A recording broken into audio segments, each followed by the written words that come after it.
Buenas tardes a todos. Este lunes lo vamos a comenzar de manera especial y es guardando un minuto de silencio en recuerdo por las víctimas mortales del accidente ferroviario de Adamuz, Córdoba.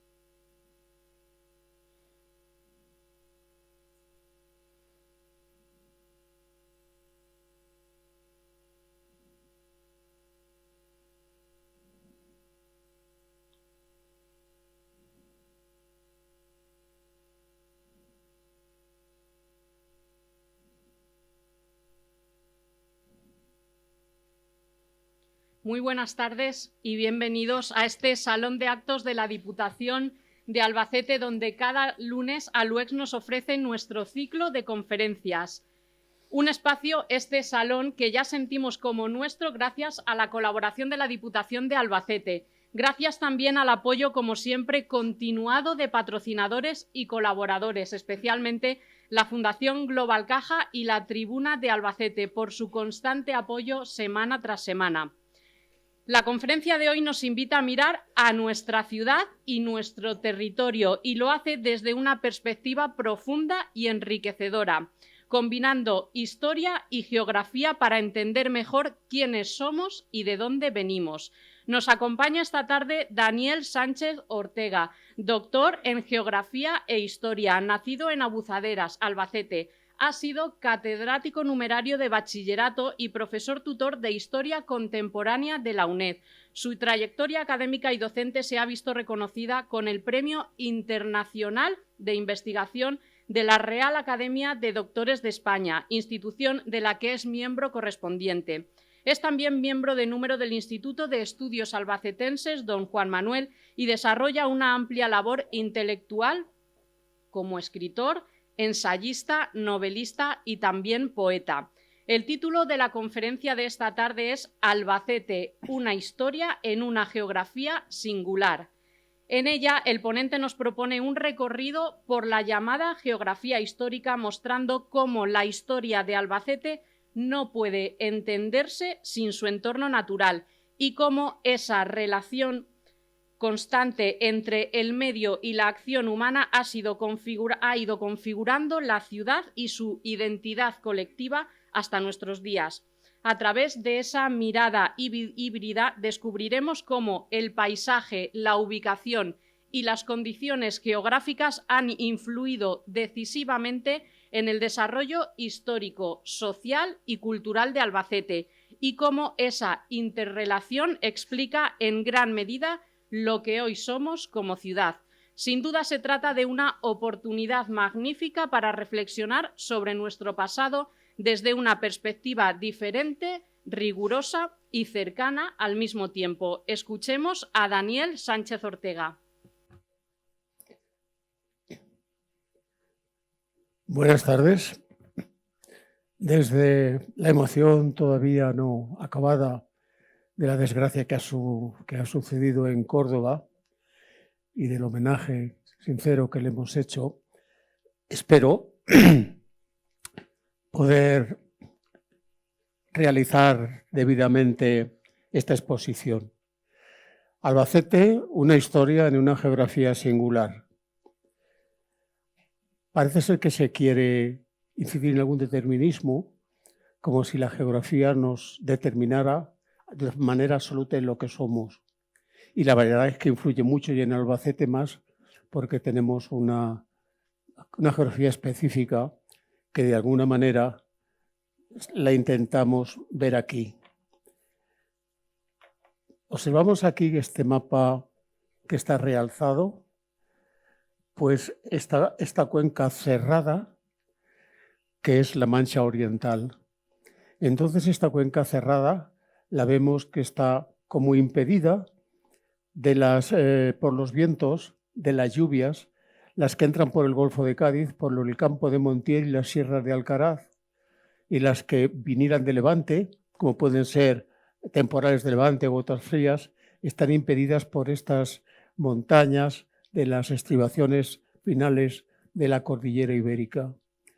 Esto condiciona, como digo, una geografía específica, de los cuales tengo aquí algunos datos. Por ejemplo, en el caso de las temperaturas, nos encontramos con máximos en verano de 42,7 en 2021, o con extremos históricos, por el contrario, de 19 grados bajo cero en el 83 y de 24 bajo cero en el 71.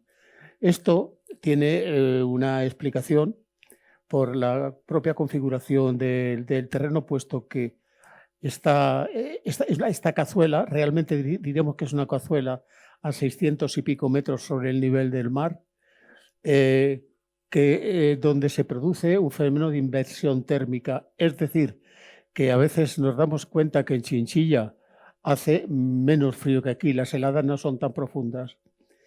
Y aparte de esto, los mismos calores suelen darse más intensamente porque no existe tampoco, digamos, la refrigeración de la influencia marítima. Esto nos lleva, por supuesto, a una clasificación del clima albaceteño como clima mediterráneo de degradación continental, del cual de Mediterráneo podemos, digamos, clasificarlo sobre todo por la sequía estival de los meses de julio, agosto y septiembre, que son realmente áridos. Aquí, a partir de aquí se desarrolla nuestra actividad y nuestra personalidad histórica. Y tengo que hacer un recorrido pues relativamente somero para no detenerme mucho porque quiero terminar lo antes posible. Y aquí, por ejemplo, tendríamos que ver una representación esquemática de lo que es el llano albaceteño.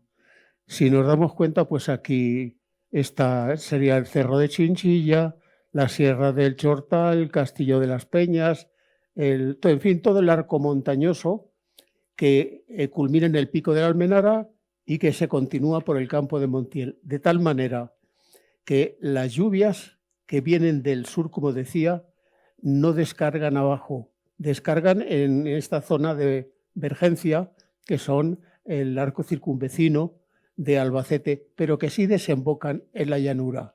Por ejemplo, teníamos por ejemplo, aquí el río Lezuza, que ahora veremos que tiene, pues aquí vemos que tiene un caudal importante cuando baja, pero que desde luego no es permanente ni mucho menos. Las lagunas han desaparecido, la laguna de Acequión, las lagunas, el Salobral, los laguneros por acá. Y esto, en primer lugar, tenemos que considerarlo como un atentado ecológico, algo que no hemos tratado de ir a nuestra tierra.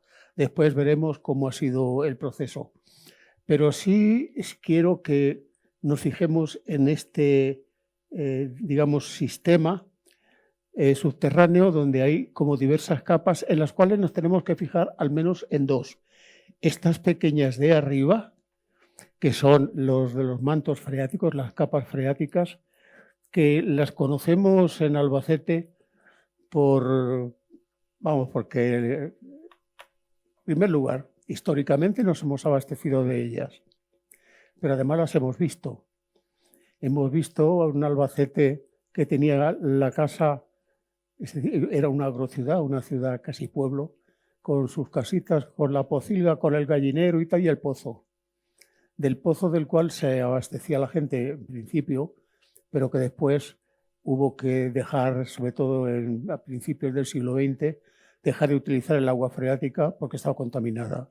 Contaminada porque junto a los pozos de extracción de agua potable estaban los pozos al cual la gente echaba las aguas domésticas, aguas residuales domésticas, y claro, se filtraba. Por lo tanto, eran frecuentes epidemias de tifus.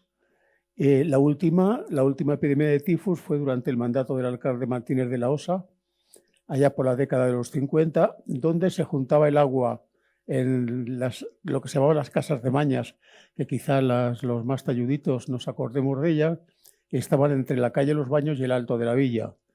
Y allí se fundía el agua, se mezclaba el agua, aguas fecales con el agua potable. De todas maneras, sí quiero ya sentar desde el principio que este discurso sobre Albacete va a girar en torno a dos ejes principales. Uno es el agua y otro es la feria. Y entonces vamos a ver cómo concluimos al final. Empezando por la Edad Media.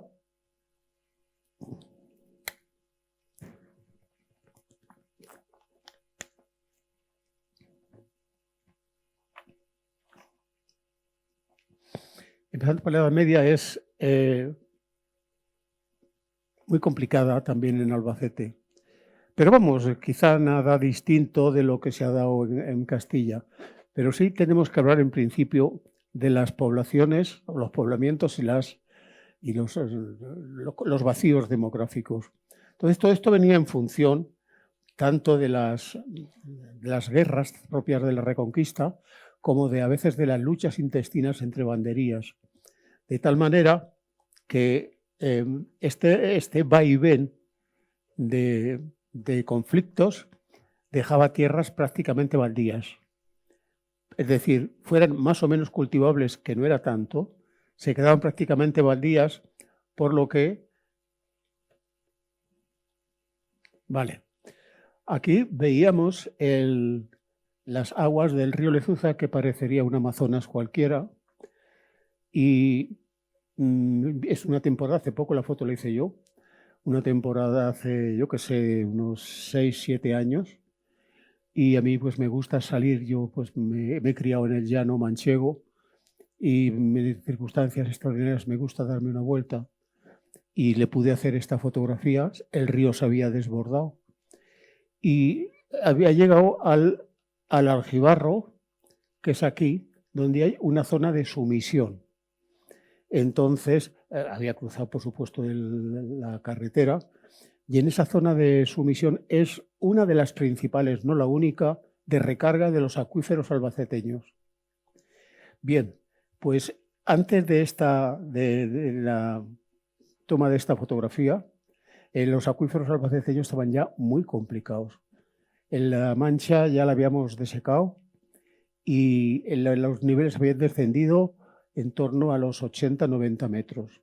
Cuando antes los acuíferos, los teníamos que se podía sacar agua con la mano del pozo, ¿no?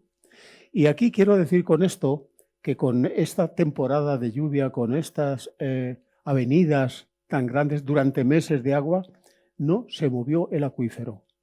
Quiere decir que estábamos en una situación límite y en ella más o menos estamos con una pequeña esperanza. Las zonas, toda esta situación que veíamos de divergencia de las aguas de la zona circunvecina hacia el llano, que tienen al llano como nivel de base, provocaba encharcamientos en Albacete que son distintos de las lagunas que eran más permanentes. Porque aquí lagunas teníamos la de Acequión, los laguneros, los ojos de San Jorge, la laguna del Salobral, la Estacadilla, teníamos bastantes que eran permanentes.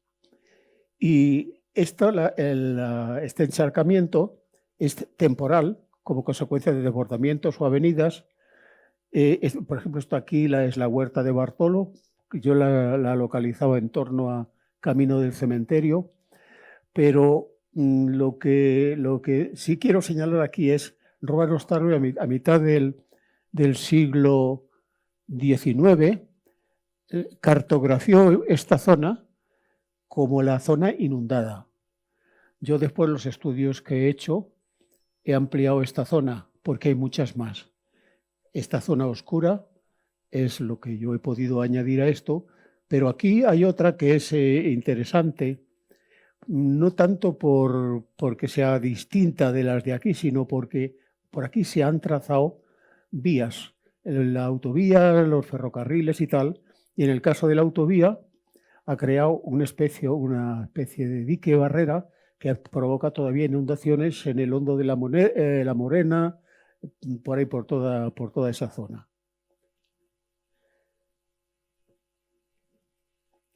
Esta fotografía que vemos aquí es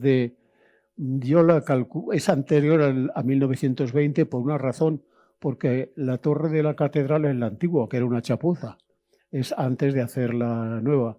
Pero esta zona que se ve por aquí es lo que ocuparía más o menos lo que ocupa el barrio de San Antón y toda la zona prácticamente desde el Puente Madera casi hasta el cementerio, ¿no?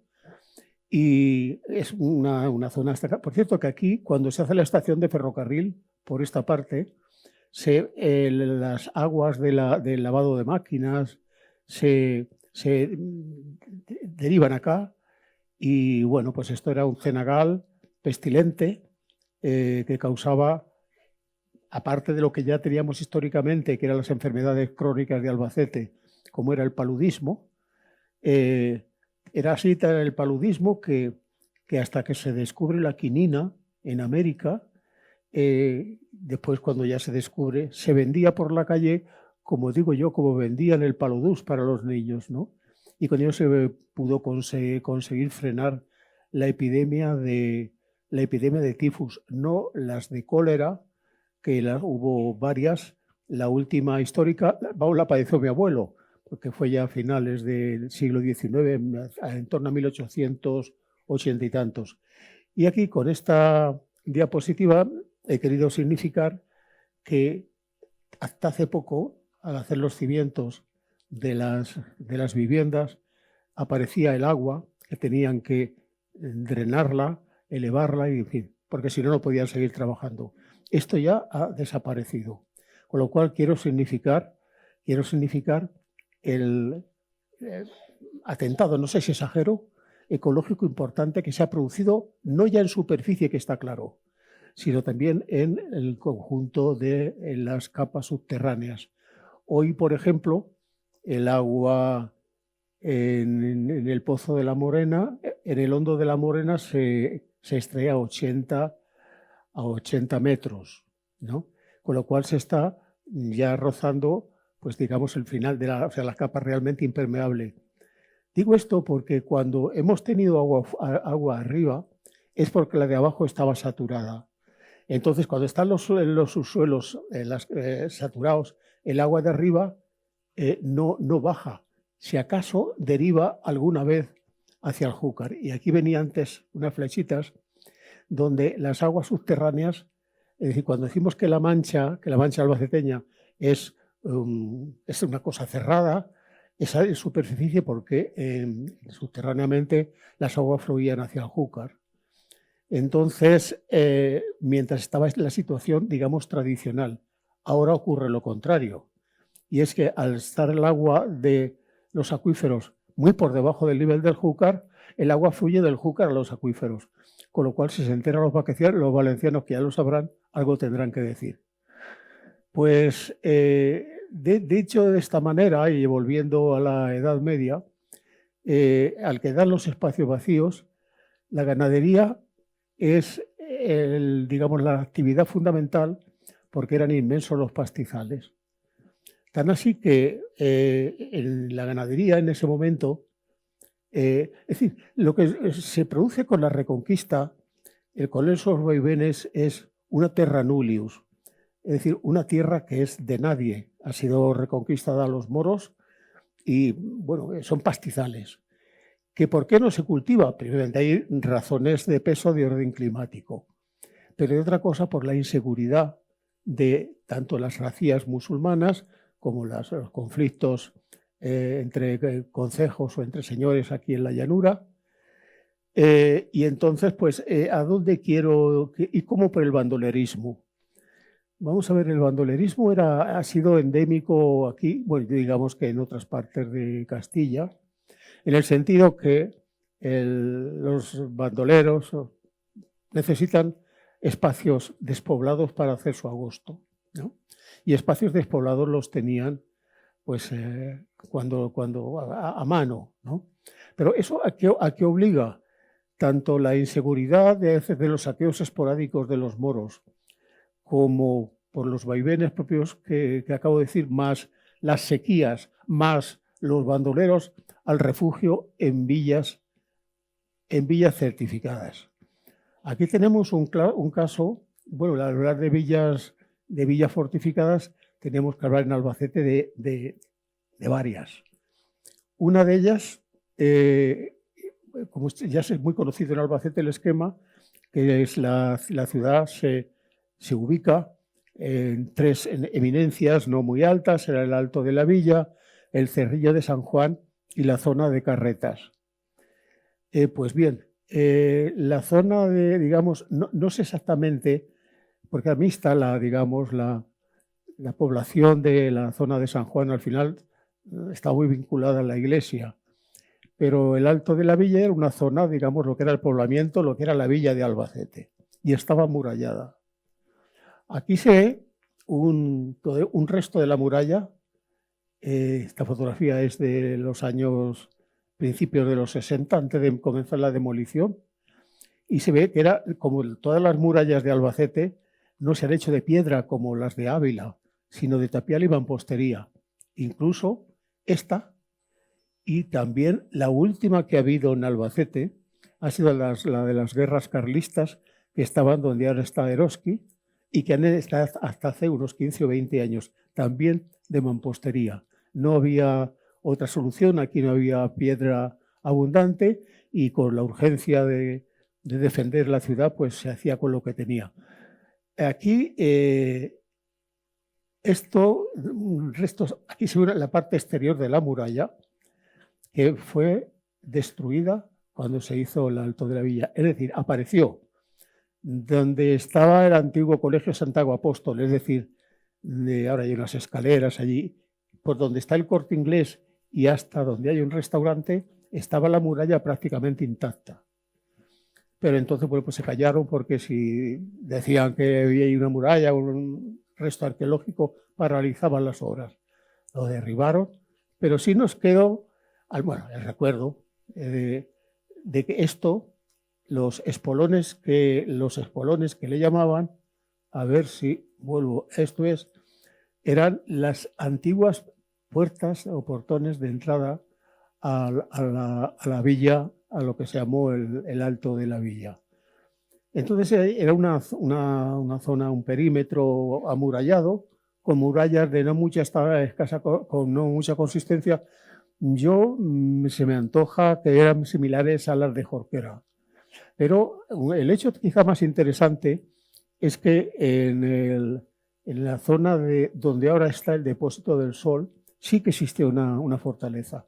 Esto se ha descubierto hace muy poco, modestamente, bueno, pues me lo encontré yo en un documento, donde está la calle El Calderón de la Barca, exactamente donde está el Depósito del Sol, dice que hay una fortaleza, posiblemente almohade. Pero que es curioso que lo que es el campo, es decir, esa fortaleza tenía un glacis militar, que era todo lo que es la Huerta de Marzo, que como conocemos muchos, si no todos, ha estado despoblada hasta hace muy poco tiempo, hasta hace unos 15 o 20 años, ha sido un vacío urbano. Hoy ya, pues ya esto ya ha desaparecido. Sí que aparecieron allí, sobre todo en la calle Cervantes, galerías. Pude hacerle fotografía, galerías, no sé si eran de esa fortaleza, aunque yo sospecho que también pudieran ser de la guerra civil, refugios. Pero bueno, eso lo denuncié o advertí a las autoridades políticas de los distintos signos, mirar lo que es eso, tal, y corrieron unas lonas para que no pudiera ser fotografiado. Yo sí hice las fotografías previamente, y eso se tapó con un muro, de tal manera que por ejemplo, que hacen en Cuenca, que han cuidado muy bien los refugios de la guerra civil, porque es un testimonio de nuestra historia, aquí no queda apenas nada.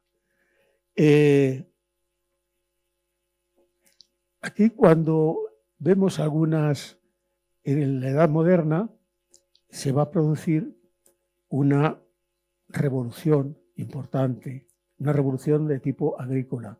Porque hasta ahora lo que hemos visto durante la Edad Media es el predominio de la ganadería. Por una razón, el ganado se puede mover de un lado para otro según las alternativas bélicas. La siembra y los árboles no. Entonces, pero aquí sí vemos una diapositiva del palo a principios del siglo XX, que recibía pues, las aguas que estoy diciendo cuando estaban en superficie, y bueno, pues eso ha desaparecido, y todavía se ha podido ver hace no mucho una bajada de aguas en el canal. Eso ya ha desaparecido, derivando el agua al canal del río de Balazote, porque allí su agravio está inundando la tierra. Esto que vemos aquí es, todavía creo que es la tubería del agua potable que se trajo a Albacete en 1905 por don Saturnino López, partiendo o captándola de los ojos de San Jorge, que estaban por el oeste de la capital. También en el siglo, con esta revolución agrícola, trae más cola, digamos. La revolución agrícola fundamentalmente se notaba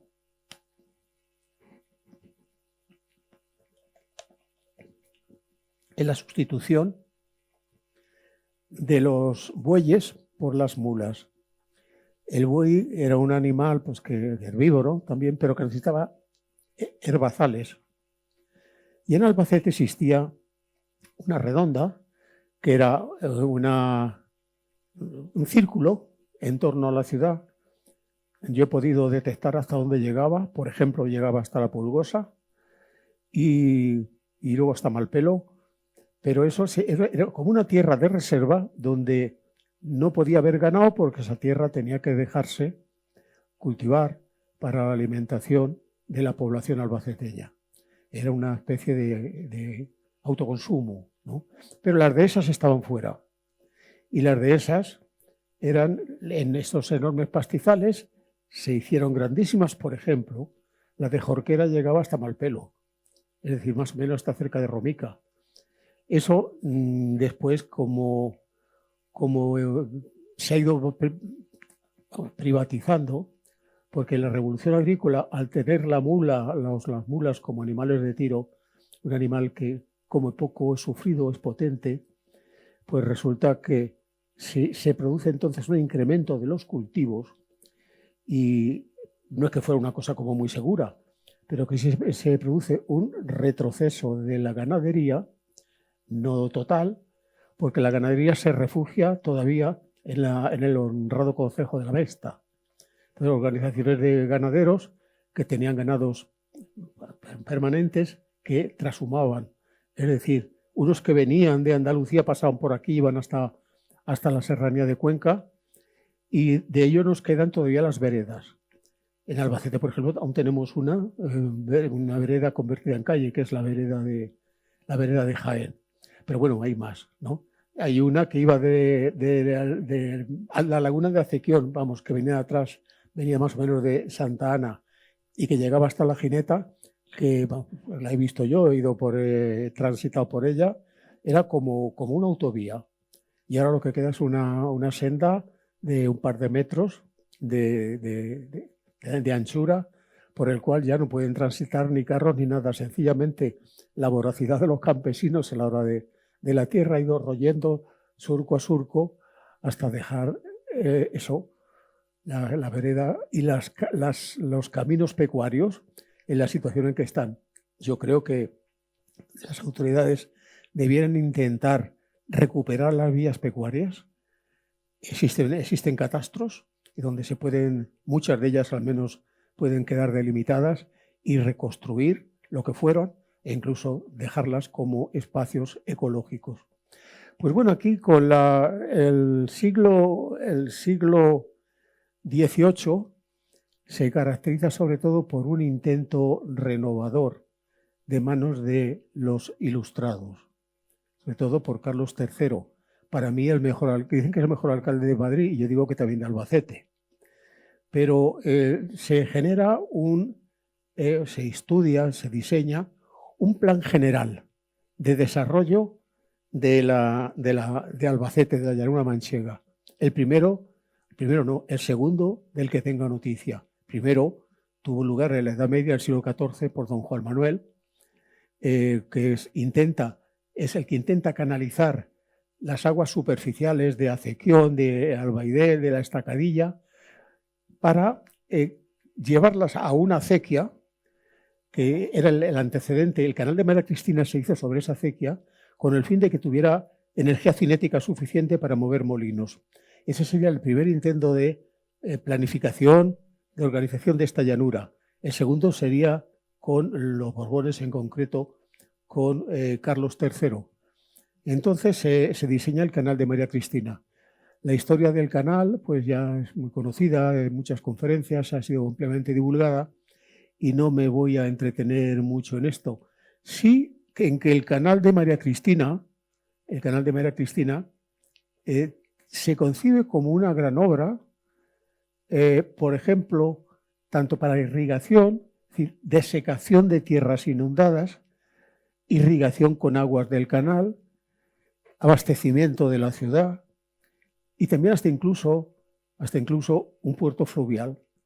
Es decir, el incremento del grano menos, pero del grano en el llano albaceteño tenía un problema, era la exportación, porque no tenía más solución que si iban a Valencia tenían que pasar por el puerto de Almansa. Aún existe abajo lo que había una venta donde había recuas, mulas digamos de refuerzo, es decir, que las tenían que subir para bajar los carros de trigo y también para subirlos. Y además en recuas grandes porque una mula o dos no podían, ¿no? Entonces vieron el Eureka, pues ya está, un canal navegable. Y entonces el canal navegable es el que está aquí en esta ilustración. Se concibe como un canal parecido al canal de Castilla, al canal de Castilla posterior. El de Castilla todavía funciona, este no. Entonces se concibe como se diseñan unas barcazas planas y aquí en unos quijeros altos, que por cierto todavía existen, son los quijeros bastante que hay en torno a la carretera de Barrás y hasta el Palo.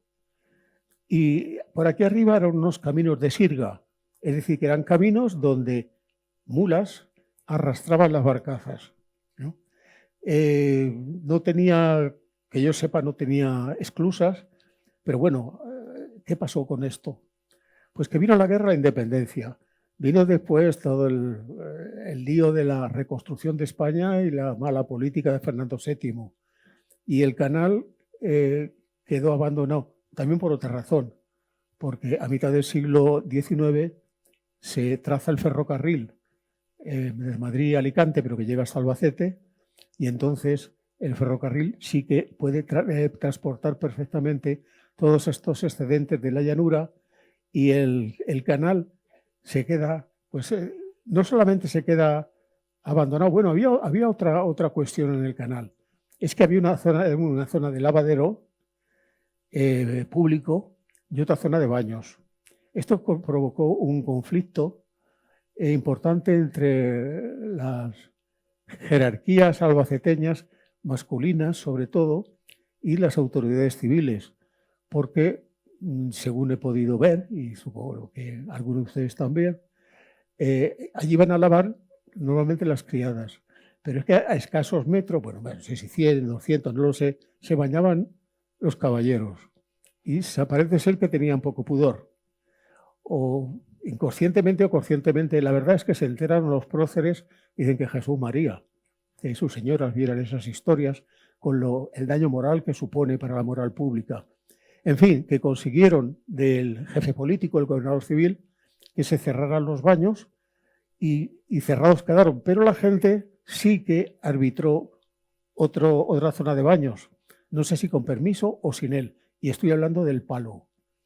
Cuando hablo del Palo, estoy hablando, yo le doy un plan un poco jocoso y el nombre de el venidor de los pobres, porque ya, incluso en los años 50, años 60, los que no teníamos un duro para ir a la piscina, entonces de educación y descanso, pues con la bicicleta íbamos al Palo, con una particularidad, un agua purísima, un agua sin contaminar y abundante. Pero bueno, eso ya es una historia que no volverá. Eso ya se acabó. No habrá venidor de los pobres estando ahora el de la provincia de Alicante.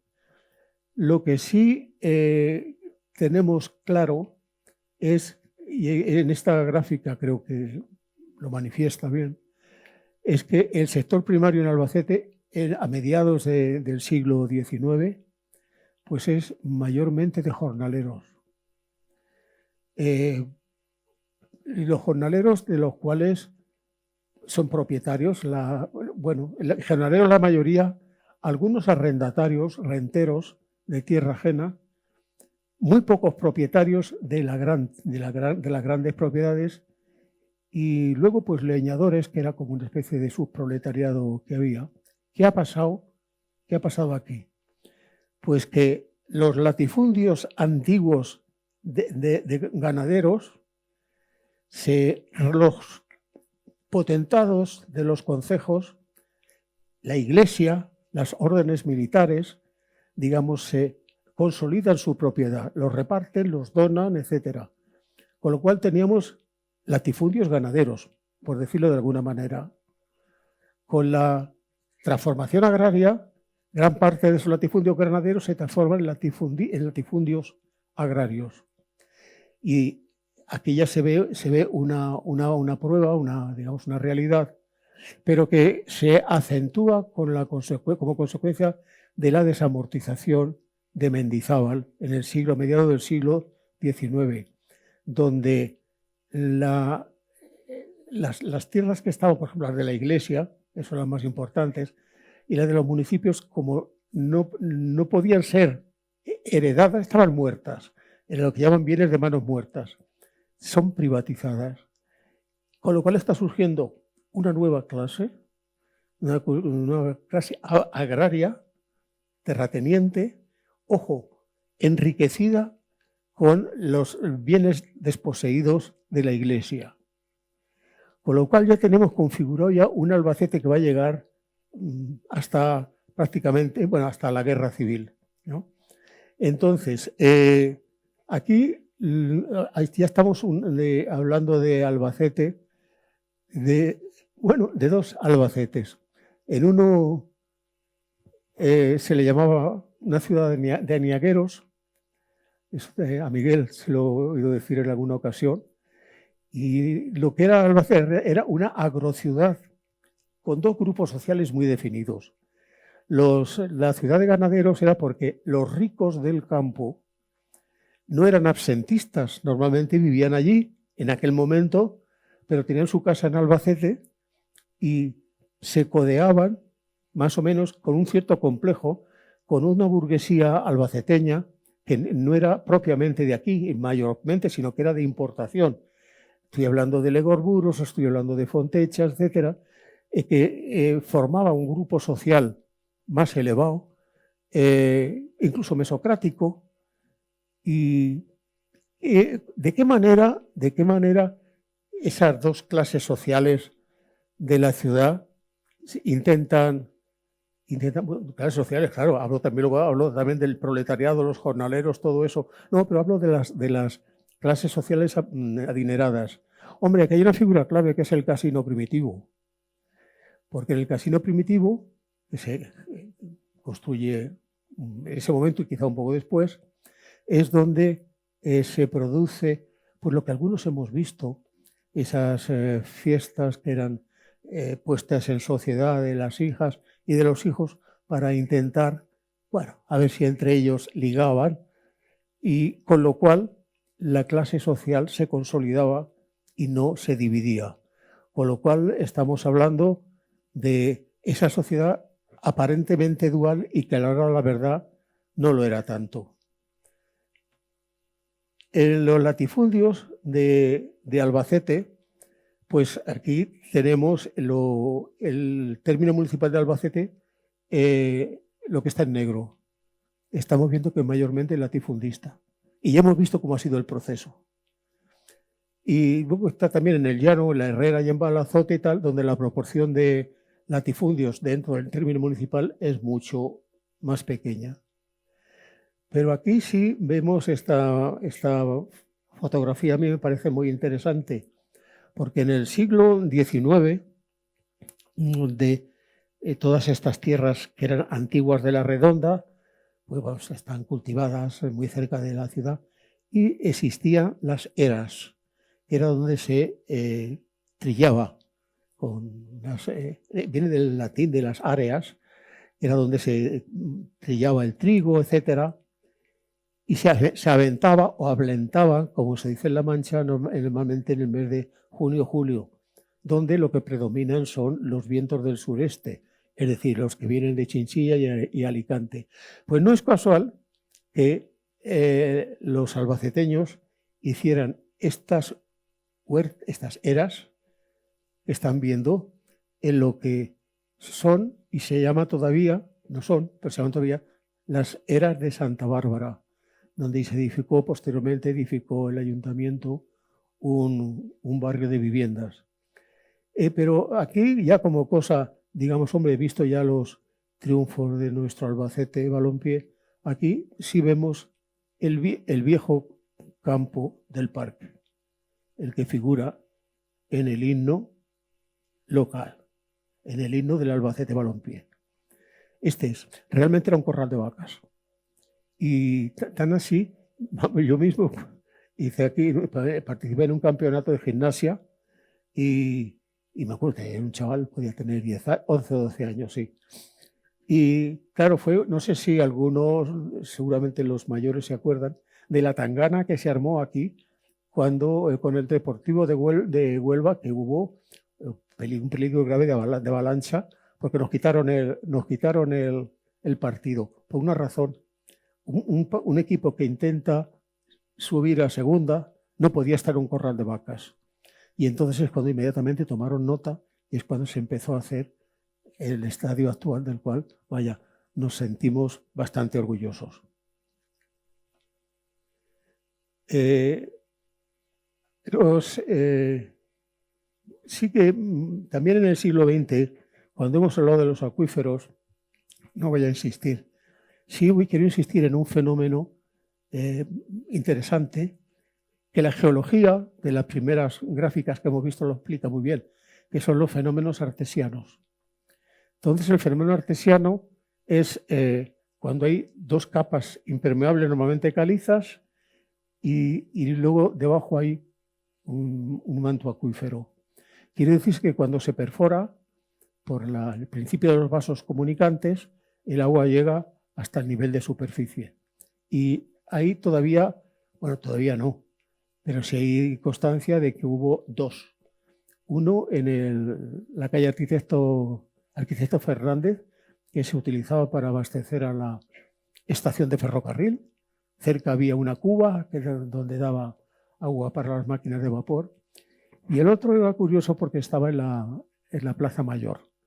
Entonces, la Plaza Mayor, donde hay ahora una fuente que es horrible, pues se establece una fuente con agua artesiana, pero el acuífero era poco potente.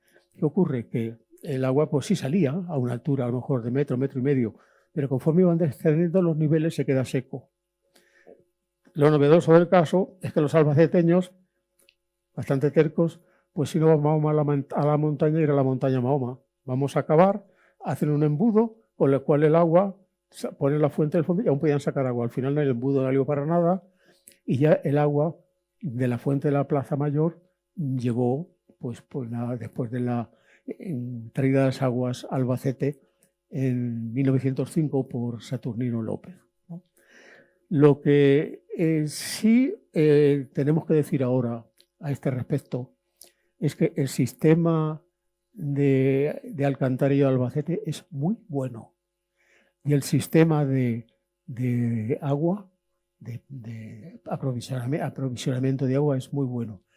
Todas las razones la mayor parte viene del canal del trasvase, que tiene pues una buena calidad bacteriológica y química, y del Hondo de la Morena, que todavía se saca, que la calidad química no es buena porque tiene mucha sal, pero que se ha sido sometida a un proceso de ósmosis inversa, con lo cual, mezclada con la otra, nos da un agua que yo le he preguntado a los médicos, ¿es fiable? Y dice, absolutamente. Así que con toda tranquilidad. Sí que la cuestión digamos, del saneamiento se hizo en tiempos de la alcaldía no sé si fue de Bello Bañón o fue hace, pues por esa época más o menos, de los años 70, 80, un gran colector que cabe una persona andando por dentro, que iba desde el parque por debajo de la calle ancha y que terminaba y sacaba las aguas al otro lado de la estación. Con lo cual, el peligro de inundaciones en Albacete sencillamente ha desaparecido. Es la ciudad en ese sentido bastante segura. No quiere decir que caiga una tormenta y haya algún charco por ahí por la calle El Tinte, que hasta uno saca una piragua. Pero bueno, eso es digamos, lo que es la anécdota. Pero sí que tengo aquí una noria artesana que es en el campo de Albacete, donde no los terratenientes, sino los pequeños propietarios o renteros, pues sin mucho problema, regaban sus parcelas, sus pequeñas huertecillas con norias. Esta noria indica que el agua es muy somera todavía, porque es de cangilones sin cadena, por lo cual, dando la vuelta, cogen el agua, la suben arriba, luego la cae aquí a este piloncito y desde aquí a las parcelas. Esto pude hacer la fotografía, pero han desaparecido. No obstante, insistí ante el director, que era entonces del Jardín Botánico, porque allí en la Hoya San Ginés había cantidad de norias. Hombre, poner una al menos, ¿no? Que sea representativo del paisaje agrario, y ahí está. Pero ya pasamos a otro plano, y es el afloramiento de las aguas subterráneas. Tuve la suerte de verlo porque me fumé la clase, bueno, yo y mi curso. Estamos estudiando magisterio, por el Pasico, que había como un mar. Fuimos y efectivamente esa agua brotaba con esta cantidad, con una fuerza enorme, y ya después es ya cuando se elabora el proyecto de ampliar los sondeos y regar bastantes hectáreas en la zona de los llanos de Albacete. Estoy hablando del Salobral y estoy hablando también principalmente de Aguas Nuevas, un pueblo que surge, principalmente de regadío, que hoy ya no es tan de regadío, hoy es un barrio, una ciudad dormitorio de Albacete, pero esto ha tenido un problema. Ha habido alternativas de optimismo y de pesimismo, igual que con el canal. A ver, esto va a ser aquí la salvación de la llanura, el agua, y luego queda en nada. Fue un fracaso. Y el agua, todavía no hemos llegado a eso, pero sí a algo parecido.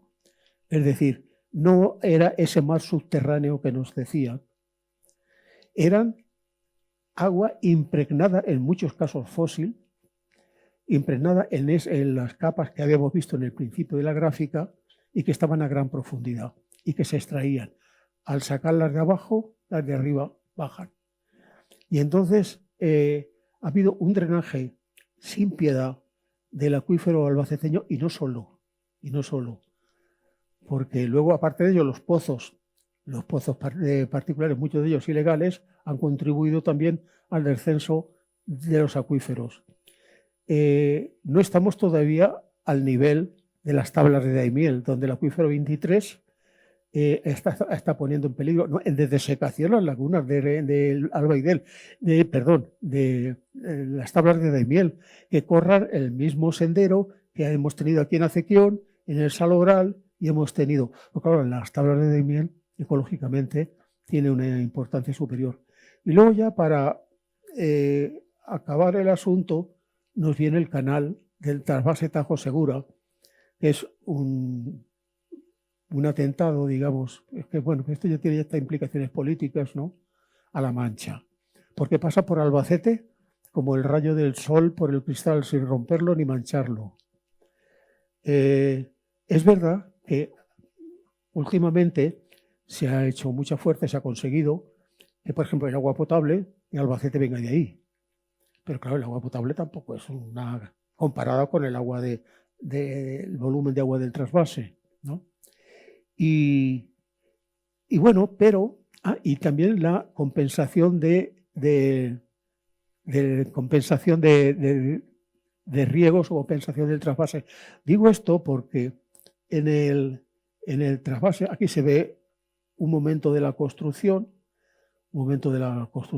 una obra gigantesca para su época. Yo pude verla y yo me quedaba asombrado. Pero aquí lo que se ve es la salida del trasvase. Y la salida del trasvase es ya en Talavera, donde se ve todo el drenaje de agua, es decir, el agua no prevista, que al no impermeabilizar debidamente el trasvase, sino conscientemente dejar libres los veneros, va a parar al Talavera y de ahí a la Huerta de Murcia, que no es que diga que no le hace falta, sino que, bueno, también nos hace falta aquí, y aquí es un reto muy importante que tiene Albacete para el futuro. Esto aquí, bueno, me ha salido aquí la diapositiva, esta es en lo que quedó el canal. Sí es un canal, pero de olvidos y basura. Ahora han hecho aquí, por esta parte, lo de la vía verde, que le da, vamos, un poquito de vida y demás, y bueno, que es una zona para deportiva importante, pero que lo que quiero evidenciar con esto es el desastre ecológico que se ha producido en superficie.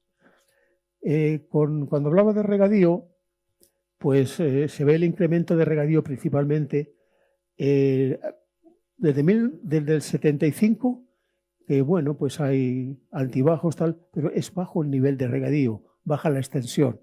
Pero sí que desde el 82 hasta principios del año del 2000 se dispara de una manera exponencial. Tengo los datos por aquí.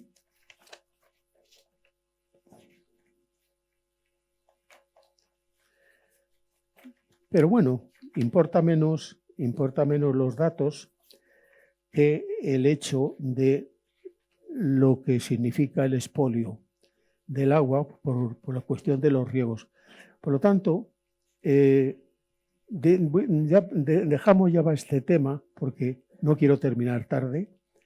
Y aquí lo que vemos es el palo, el antiguo venidor de los pobres. Ya no era, aquí era una presa, y en esta presa era donde la gente se bañaba. A ver si era en esta parte. Y aquí pues estaba con una charca donde más tenía 3 metros de profundidad. Esto ya no. Sí, la extensión actual, ya el dato tengo aquí de los regadíos. De los regadíos es ahora mismo 96.000 hectáreas, de los cuales hay 74.000 en explotación. Y últimamente, bueno, por lo que decía yo que había una cierta esperanza, es verdad que estamos en el fondo, pero aún podemos tener el efecto rebote, y en el hondo de la Morena se ha recuperado el nivel, a pesar de los riegos que se están haciendo, del incremento de riegos, muchos ilegales, un nivel de 1,5 metros, menos da una piedra. De tal manera que el riesgo que corremos donde estamos ya es, y como muestra de lo que ha supuesto la desecación y de los acuíferos y de los lagunares, de las lagunas superficiales, es, por ejemplo, está la laguna de Cequión. Aquí la laguna, yo la he visto llena de agua hasta arriba, ¿no? Y ahora no queda nada. Aquí es donde hay un yacimiento arqueológico de la Edad del Bronce, a 14 kilómetros de Albacete, que es un tesoro todavía expuesto al saqueo, porque no tiene vigilancia. Y esto es, bueno, pues más o menos lo que hay. Las antiguos pastizales, las antiguas tierras desencharcadas que iban a producir tanto grano y tal, lo que ha quedado es un saladar, que está al oeste de Albacete y que está ocupado o explotado por ganaderías de toros y tal, incluso por urbanizaciones, muchas de ellas ilegales. Por ejemplo, esta, donde lo que se ve también y se divide eflorescencias salinas, y lo poco que hay aquí arriba son plantas halófitas o plantas que toleran la sal. Hay una cosa importante y es aquí de lo que, y ya me quedan 10 minutos, es en Albacete la transformación agraria ha traído consigo también la transformación demográfica, la transformación humana.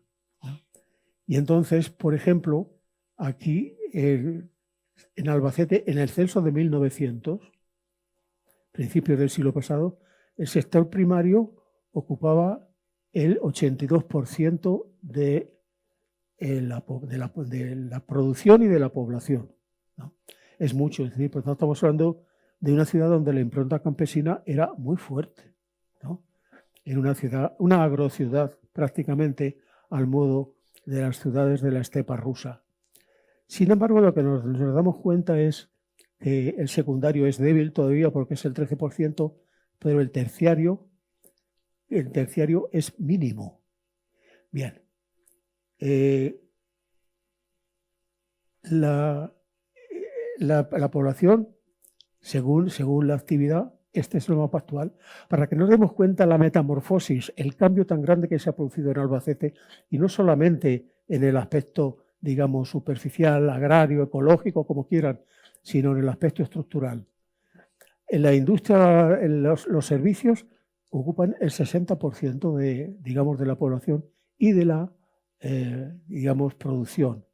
Es una ciudad terciarizada, donde la agricultura ocupa el 14%, es decir, queda una expresión casi mínima. Y dicen que aún tiene que bajar para ser más rentable, tiene que bajar a un 7 a un 8%. Por lo tanto, luego añadamos la industria de la construcción, que sí, que es una cosa importante. Ha habido un trasvase de población hacia la industria, donde hay una industria, bueno, digamos, donde predominan las pymes, pero que es una industria potente y una industria expansiva, donde los polígonos industriales no dejan de crecer. Es decir, donde antes había paisajes ganaderos, ahora hay paisajes industriales. Hablo del magnífico polígono industrial campoyano, hablo de Romica, hablo de Oaxusa, hablo de los llanos del helicóptero. Es decir, que la ciudad se está rodeando de un perímetro industrial, con lo cual está quedando una ciudad bastante, yo se lo oí decir, y bueno, a Salvador Jiménez, para mí el mejor alcalde de la democracia, en que ya estaba la ciudad estructurada y él había pensado en una ciudad que vive, que es, digamos, la ciudad dentro de lo que es la carretera de circunvalación, vive y tal. La ciudad que trabaja, que es Campoyano, y la ciudad deportiva o lúdica, que son los parques. Por ejemplo, el Parque Lineal. Me pareció un esquema bastante acertado. Pero aquí ya pasamos a la población albaceteña por origen. Es decir, con lo cual nos damos cuenta también esa traslación, ese movimiento que no ha sido solo, digamos, del paisaje agrario, de la propiedad agraria y de la estructura profesional, sino de algo que es una derivada. El 62-59% de los albaceteños de hoy, la ciudad tiene ya 170 y algún mil habitantes, ¿no? El 60 y tantos % de gente nacida en Albacete. Es decir, nuestros padres albaceteños, tal. Bien. Sin embargo, hay una parte importante que es los habitantes de Albacete que proceden de gente del campo. Es decir, con lo cual estamos hablando de otro fenómeno muy inquietante, pero que estamos hablando del éxodo del campo a la ciudad, la tercera despoblación de Albacete después de los medievales. Y es lo que llaman la España vacía o la España vaciada, es un problema a considerar muy seriamente y que a nosotros, por supuesto, que nos afecta. Pero hay aquí otra vamos a ver, esta parte en color así marrón es la población inmigrada. Entonces es el 8,57, que yo creo que anda ya un poco en torno al 10%, y que es otro reto importante. Es una cuestión sobrevenida, porque entonces se ha producido todos estos fenómenos que estamos hablando de este traslado, esos corrimientos de población, son recientes, pero este es más reciente todavía, que son la inmigración normalmente de procedencia iberoamericana y africana. Y ese es el reto, otro de los retos que tiene Albacete, integrar a esa gente, a esos nuevos vecinos, en el conjunto de la sociedad albaceteña. Y por lo tanto, pues lo que tengo ya que decir, pues lo tengo aquí. A ver si ha salido, y si no, pues bueno. Sí. Campo albaceteño ha significado históricamente la génesis de una cultura y de una historia en una geografía singular. La puesta en valor del territorio es una consecuencia directa desde la revolución neolítica. Según se ha visto, el medio natural ha sufrido vaivenes que han modificado radicalmente su realidad hasta la preocupante de nuestros días. La transformación del medio, tanto por deforestación, por desecación de los humedales, puede significar un impacto ecológico de primerísima importancia.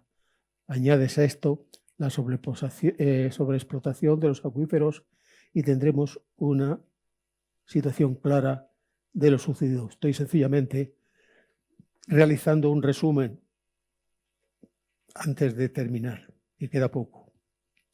Del poblamiento y la puesta en valor del territorio ya se ha hablado a lo largo de la exposición, así como de las consecuencias irreversibles en la mayor parte de los casos. Por lo que en el siglo XXI hemos de partir de esta realidad para continuar con otras perspectivas marcadas por la evolución tecnológica. Quiero decir que, a pesar de su importancia, el sector primario queda relegado al último lugar entre los otros sectores productivos, de significación netamente urbana. Los núcleos urbanos en la ciudad de Albacete dan fe de la tercera despoblación del campo después de las históricas. Albacete ya no es el mismo. Hoy es una sociedad mayormente terciarizada, acorde con la misma dinámica nacional, a lo que hay que añadir en este caso la capitalidad de la provincia y la industria cada vez más potente y expansiva. La conexión con el medio natural va poco más allá de las casas rurales como distracción temporal de vacaciones o fines de semana. Es verdad que bastantes pueblos e incluso aldeas han rejuvenecido su aspecto, pero es verdad también que esto es debido a la nostalgia de los hijos. Los padres no están, pero están los hijos. Las han puesto cuartos de aseo, las han remozado enormemente y los pueblos, incluso aparentemente los pueblos, no las aldeas, han cambiado de aspecto. Pero estoy hablando de los hijos. Otra cosa serán los nietos. Los nietos no sienten ya esa nostalgia y no quieren ir a las aldeas. Les gusta más la calle Tejares. Y es normal que así sea, por lo que el futuro de nuestros paisajes, de nuestra cultura agraria, está en muy serio riesgo. Es decir, Albacete va siendo cada vez menos, quizá afortunadamente, una ciudad de aniagueros, Miguel. En fin, que aquí, visto ya los problemas que hemos dicho, y para sintetizar, podemos decir que el agua siempre es un problema, tanto por el exceso como por defecto. Pero en nuestros días es el problema que hay que afrontar, porque a la situación que acabamos de ver se añade el cambio climático, que no es ninguna broma. El cambio climático, que yo he estudiado en un estudio particular, supone que va a disminuir bastante las precipitaciones. Luego vamos a necesitar más aguas, además de las que tenemos.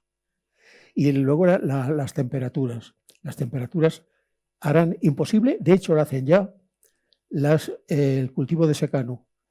De cada 5 años si sale uno es milagro. Me hablo de cultivos herbáceos. Por lo tanto se da una transformación de paisaje que donde antes hubo trigales, ahora se está sustituyendo por pistachos, por olivos y tal. Pero ojo, no aquí en el hoyo de la capital, en la cazuela esa que yo decía, donde no hay vides, donde no hay olivos, salvo de la feria, porque históricamente se no lo permitían las temperaturas, entonces si se lava, pues no. Sin embargo, sí está más cerca de eso en Villarrobledo, en lo que es La Mancha, e incluso en Peñas de San Pedro y en el Saúco, donde hay olivos, y aquí no lo sabía. Aparte que el vino de aquí era bastante malo, tampoco viñas. Era un vino que decía que se agriaba rápidamente, ¿no? Pero el campesino, de otra parte, el paisaje humano, el campesino actual tiene muy poquito que ver con el que yo fui. Los dueños de medianas y grandes empresas suelen ser titulados universitarios o como poco graduados, titulados de grado medio. Las fincas están altamente tecnificadas, con una producción a veces intensiva. No sé si decir intensiva, extensiva, porque nos liaríamos bastante, pero ese campesino, vamos, el típico paleto de la boina está llamado a desaparecer. Vaya, y eso al menos sería un aspecto positivo. Estamos ante una sociedad nueva y en evolución constante y rápida. Y a eso tenemos que prepararnos. El campo, tenemos ya que olvidarnos olvidarnos en el sentido que hemos visto y que acabábamos de decir. Pero en Albacete tenemos para esta situación que se nos avecina una solución que quizá es más política que de otra naturaleza. Es la cuestión de los trasvases. Está claro que el trasvase Tajo Segura lo vamos a necesitar, y de hecho lo estamos necesitando, porque tendremos que regar dentro de nada arbustos, es decir, cultivos arbustivos. Entonces, si como queda la certeza de que Murcia es Murcia y Almería y Valencia no van a ir para atrás, habrá que arbitrar la solución de redistribuir el agua de toda España entre todos los españoles, porque la verdad es que en España el agua no falta. Ahí tampoco es que sobre, pero si se redistribuye, quizá tengamos agua para todos. Y ese es un gran reto, no solo albaceteño, sino un reto nacional. Y por otra parte, en Albacete ya hemos visto, cuando habíamos visto la cazuela, que estábamos en el centro, en el cruce de caminos, de rutas importantísimas, desde el punto de vista histórico, pero también desde el punto de vista actual. Hablo de la Gran Vía Augusta, de la calzada murciana, de comunicación del sureste con Madrid, tal. Es decir, Albacete era una ciudad central que está perdiendo su centralidad, y no por razones de tipo geográfico, sino de tipo político. Por ejemplo, la comunicación con Valencia, fundamental, que ya viene desde la Vía Augusta, ha quedado desviada en el AVE por Botilla del Palancar, librando de el pasar el AVE por su ruta natural, que sería por Almansa, como el ferrocarril convencional. Y también las autovías, por ejemplo, el tráfico derivado hacia Atalaya de Alcañabate por la A3 a Valencia sin pasar por Albacete. Entonces, eso, Albacete, lo tengo muy claro y debemos tenerlo todos muy claro. Tiene que integrarse en el corredor mediterráneo o será menos de lo que debe ser. Y para eso es necesario que los políticos estén moviendo ya. Están hablando del... Albacete tiene todas las características para ser el gran centro logístico del sureste, como lo es Zaragoza del Valle del Ebro y de Cataluña. Entonces, ahí está nuestro futuro y el futuro de nuestros hijos y nietos, en nuestra incorporación a ese gran, línea de desarrollo de Levante. Y, bueno, está abierto, Albacete está abierto en toda su problemática y en todas sus soluciones. Lo que hace falta es trabajar y movilizarnos de manera pacífica, haciendo cada uno desde su parcela, desde su propio poder o facultad, lo que pueda hacerlo para que lo que venga sea mejor que lo que nos han dado nosotros, los que estamos aquí, como digo, hemos hecho algo mucho mejor de lo que éramos en 1900, ¿no? Otros cogerán la antorcha. Y bueno, bien está que estén bien preparados para ella.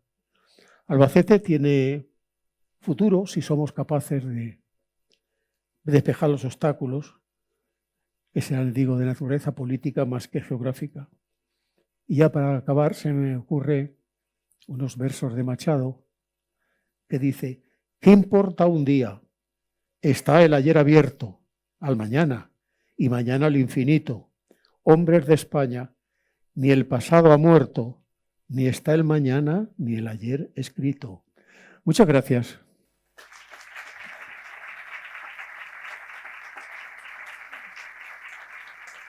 Qué manera más bonita de acabar con esos versos de Machado. Vamos a pasar al turno de preguntas. Si alguien quiere preguntar algo, levanta la mano y yo me acerco con el micrófono. ¿No? Bueno, me subo entonces al escenario. Daniel, muchísimas gracias por su presencia esta tarde en el ciclo de conferencias de Aluex y muchas gracias también por su generosidad y por compartir su conocimiento sobre nuestra provincia, sobre nuestra ciudad. Todas las conferencias nos gustan, pero cuando se habla de Albacete nos toca un poquito más el corazoncito y lo sentimos más de cerca. Así que muchas gracias. Le voy a pedir a nuestro vicepresidente que nos acompañe en el escenario para hacerle entrega de un obsequio en agradecimiento a su compañía y su participación en este ciclo de conferencias. Bueno, pues un pequeño obsequio en nombre de Aluex. Muchas gracias. Muy ecológico y muy bueno para nuestra edad.